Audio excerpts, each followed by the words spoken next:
প্রিয় দর্শক, আসসালামু আলাইকুম। বাংলাদেশ বহির্বিশ্বে ভারসাম্য রক্ষা করতে পারবে কিনা এ প্রশ্নের উত্তর অনেকটাই জটিল।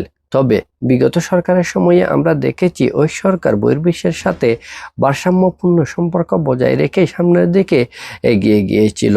কিন্তু বর্তমান বিএনপি সরকার কি পারবে বহির্বিশ্বের সাথে ভারসাম্যপূর্ণ সম্পর্ক বজায় রেখে সামনের দিকে এগুতে? আজকে আমরা এই ভিডিওতে সে বিষয়টি নিয়েই আলোচনা করব। এখন কথা হচ্ছে, কেন বহির্বিশ্বের সাথে ভারসাম্যপূর্ণ সম্পর্ক জরুরি?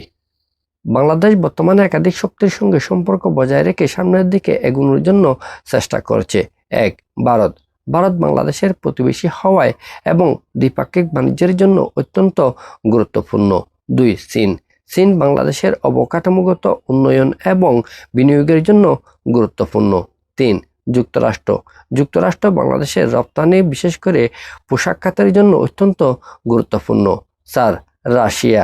রাশিয়া বাংলাদেশের জ্বালানি নিরাপত্তা এবং পারমাণবিক সহযোগিতার জন্য গুরুত্বপূর্ণ।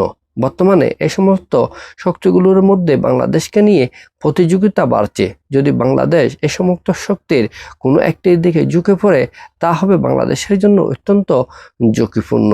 তাই বর্তমান বিএনপি সরকারের উচিত এই সমস্ত শক্তিগুলোর সাথে ভারসাম্য রক্ষা করে সামনের দিকে এগোনো। বাংলাদেশের শক্তি, যা এই সমস্ত পরাশক্তিধর রাষ্ট্রগুলোর সাথে ভারসাম্য রক্ষা করতে সাহায্য করে। প্রথমত, কৌশলগত অবস্থান। বাংলাদেশ দক্ষিণ এবং দক্ষিণ পূর্ব এশিয়ার সংযোগস্থলে অবস্থিত হওয়ার ফলে এই সমস্ত পরাশক্তিধর রাষ্ট্রগুলো বাংলাদেশের সাথে ভালো সুসম্পর্ক রাখতে আগ্রহী। দ্বিতীয়ত, অর্থনৈতিক গুরুত্ব। বাংলাদেশ যেহেতু বঙ্গোপসাগরের তীরবর্তী একটি দেশ, সেহেতু এই দেশের ভূ রাজনৈতিক এবং ভূ অর্থনৈতিক গুরুত্বও অনেক বেশি। আর এ দেশের 20 কোটি মানুষের একটি বিশাল বাজার হওয়াতে পরাশক্তিধর রাষ্ট্রগুলো সবচেয়ে বেশি গুরুত্ব দেওয়ার চেষ্টা করে। তৃতীয়ত, সবার সাথে বন্ধুত্ব নীতি। জাতির জনক বঙ্গবন্ধু শেখ মুজিবুর রহমান সবার সাথে বন্ধুত্ব, কার সাথে বৈরিতা নয়, এই স্লোগানটি পররাষ্ট্রনীতির মূলনীতি হিসেবে গ্রহণ করেন, যা বাংলাদেশ এখনো পর্যন্ত পুঙ্খানুপুঙ্খরূপে পালন করার জন্য চেষ্টা করে যাচ্ছে। চ্যালেঞ্জসমূহ। এক, পরাশক্তির প্রতিদ্বন্দ্বিতা। চীন যুক্তরাষ্ট্রের মাঝে দিনের পর দিন প্রতিযোগিতা বাড়ছে, আর তাই বিশ্বের অন্যান্য দেশের মতো বাংলাদেশেও এই পরাশক্তিধর রাষ্ট্রগুলো নিজেদের প্রভাব বৃদ্ধি করতে চায়।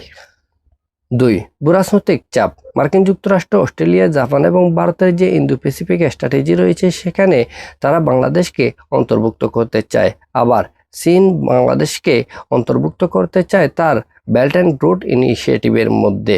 ফলে এখানেও ভারসাম্য রক্ষা করতে হবে বাংলাদেশকে। তিন, অভ্যন্তরীণ রাজনীতি এবং স্থিতিশীলতা। এই সমস্ত পরাশক্তিধর রাষ্ট্রগুলোর সাথে ভারসাম্যপূর্ণ সম্পর্ক বজায় রাখতে হলে দেখাতে হবে আমাদের কূটনৈতিক দক্ষতা, কূটনৈতিক নিপুণতা, আর এর জন্য প্রয়োজন হবে আমাদের অভ্যন্তরীণ রাজনীতির স্থিতিশীলতা।